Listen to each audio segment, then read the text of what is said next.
Welcome to AI News in 10, your top AI and tech news podcast in about 10 minutes.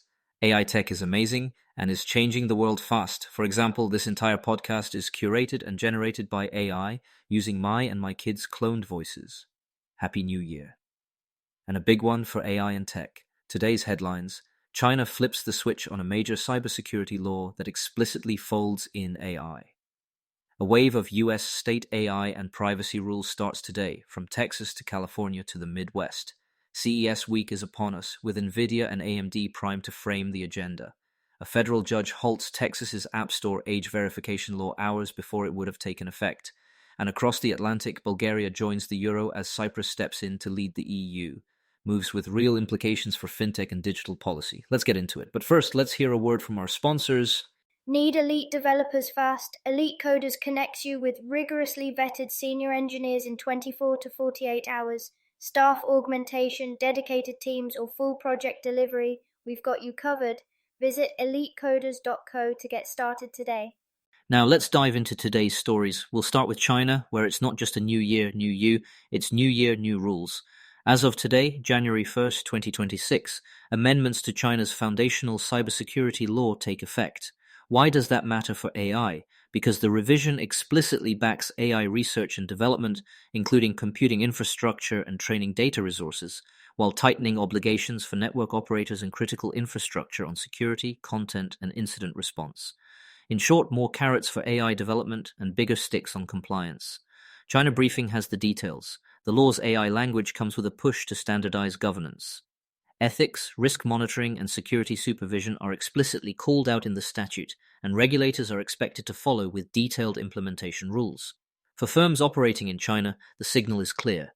Document your model development, tighten end-to-end data governance, and prepare for stronger enforcement. IAPP has a helpful overview. Zooming in on data flows. Complementary rules, published in October, set new certifications for certain cross-border personal data transfers, and they also take effect today. That raises the bar for companies that move user data offshore. Expect more paperwork and more scrutiny around exports of sensitive or large-scale datasets. Reuters has more. There's also a patent backdrop worth watching. China's Intellectual Property Office tightens AI patent examination standards starting today, emphasizing genuine technical contributions and detailed disclosure of training data, model architecture, and parameters. Think fewer apply model to new scenario patents, and more demand for substantive algorithmic novelty. Patent firm Mathis and Squire breaks down the changes. And if you're tracking the AI that feels human debate, late last week, Beijing floated draft rules for emotionally interactive, human-like AI. They would require usage warnings, addiction safeguards, algorithm reviews, and strict content controls. They're not in force yet, but they outline where oversight is headed in consumer AI products. Reuters reports, from Beijing to the US, January 1st is also a reset date for a lot of state-level AI and privacy policy. In Texas, the Responsible AI Governance Act, TRAGA, enters into force today. It's a different flavor than the EU's risk-tiered approach. Texas focuses on banning intentional misuse, things like AI that incites self-harm or violence, infringes constitutional rights, or creates unlawful deepfakes. And it sets up an AI sandbox and an advisory council. The Texas Attorney General can demand high-level documentation of models, data, and safeguards during investigations, with penalties for violations. Latham and Watkins has a good breakdown. California, meanwhile, leans into transparency. Lawmakers passed the Transparency in Frontier AI Act, widely known as SB 53, requiring large AI developers to publish safety frameworks aligned to industry and international standards, protect whistleblowers, and establish a mechanism to report critical safety incidents to the state. Given California's outsized tech footprint, disclosure obligations here tend to ripple nationwide. The Verge has coverage. There's also quicker breach notice in California starting today. Companies must notify affected individuals within 30 calendar days of discovering a breach and send a copy of that notice to the Attorney General within 15 days if 500 or more residents are affected. Oklahoma's updated breach law also kicks in today, expanding personal information to include biometric identifiers and requiring Attorney General notice for large incidents. Faster clocks and broader definitions mean incident response teams need to be buttoned up. JD Supra summarizes the changes. Two more privacy acts light up as well. Indiana's Consumer Data Protection Act, and Kentucky's, both effective January 1st, 2026. They largely follow the Virginia model with thresholds for applicability, a right to opt out of targeted advertising and data sales, impact assessment expectations for higher risk processing, and Attorney General enforcement without a private right of action. If your data stack touches consumers in those states, those rights and duties apply starting now. Arent Fox Schiff has details. Okay, let's talk CES. The show opens in a few days, but the agenda is already taking shape.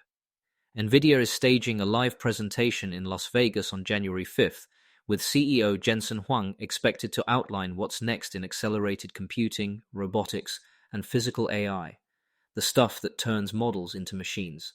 The schedule highlights sessions on industrial AI, general-purpose robotics, and even agentic AI for planning and reasoning. Translation: we'll hear about moving beyond chatbot demos into embodied systems and enterprise workflows. AMD is also headlining. Dr. Lisa Su delivers the official CES opening keynote the evening of January 5th, with AMD signaling updates across cloud, enterprise, edge, and devices. So watch for data center silicon news alongside AI PCs and automotive compute. CES is where these two companies frame the year's silicon story, and this time the through line is clear. More performance per watt for generative workloads and more edge AI for robotics, cars, and local inference. If you want a guide to the live streams, Engadget has rounded up how to watch Nvidia's keynote and what they expect. A blend of cutting-edge AI, robotics, simulation, gaming, and creator tools, plus a lot of ecosystem partners on stage. We'll be watching for anything on training at lower cost, inference optimizations, and signals about the pace of agentic features in mainstream software. Before we continue, here's a quick message from our sponsors. This episode is brought to you by Family GPT, the AI chat platform actually designed for kids. If your children are curious about ChatGPT but you're worried about what they might see, Family GPT gives you full parental controls, content filtering, and the ability to align responses with your family's values, whether Christian, Muslim, Jewish, secular, and many more. Monitor every conversation, set usage limits, and let your kids explore AI safely. No ads, no data selling, complete privacy.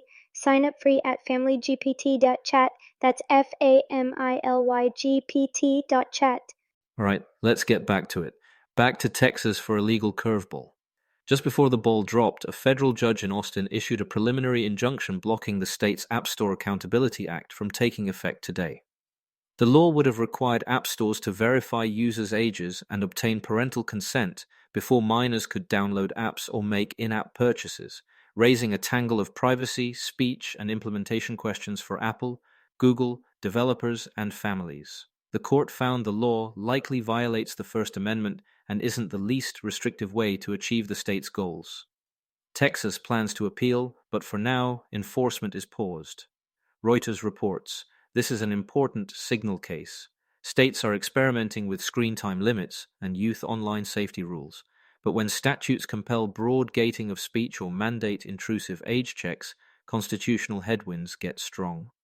Keep an eye on whether narrower measures, like targeted design obligations or clearer parental control tooling, gain favor as these cases wind through appeals. And finally, Europe opens 2026 with two moves worth flagging for tech and fintech. First, Bulgaria officially adopts the euro today, becoming the 21st member of the currency union. That means ATMs in Sofia are dispensing euros, the lev and the euro will coexist for cash payments through January, and the euro becomes the sole legal tender on February 1st. For payment companies and banks, this simplifies cross-border settlement, SEPA rails, and foreign exchange exposure in a fast digitizing market. The Associated Press has the basics. The Financial Times notes the transition arrives amid political turbulence and disinformation campaigns. But economically, Bulgaria has long pegged the lev to the euro, so the near-term impact should be orderly, while giving the country a seat at the ECB table. Second, Cyprus assumes the rotating presidency of the Council of the European Union today. The presidency's published program stresses autonomy, security, and competitiveness, and industry groups are already pressing for common-sense streamlining of digital rules. Think harmonized enforcement and clearer timelines, including around the AI Act's 2026 obligations. That's a storyline to watch as Brussels calibrates innovation, compliance, and growth. Quick recap. China's amended cybersecurity law and related data export rules are now live, signaling tougher compliance alongside state-backed AI development. A cluster of US AI and privacy laws turns on, from Texas's Traygate to California's transparency and faster breach notices, plus new Indiana and Kentucky privacy regimes. CES 2026 is days away, with Nvidia and AMD anchoring the AI narrative. A federal judge blocks Texas's App Store age verification law from taking effect. And in Europe, Bulgaria adopts the euro, while Cyprus takes the EU presidency, with digital priorities front and center. It's a packed first day of 2026. And we're just getting started.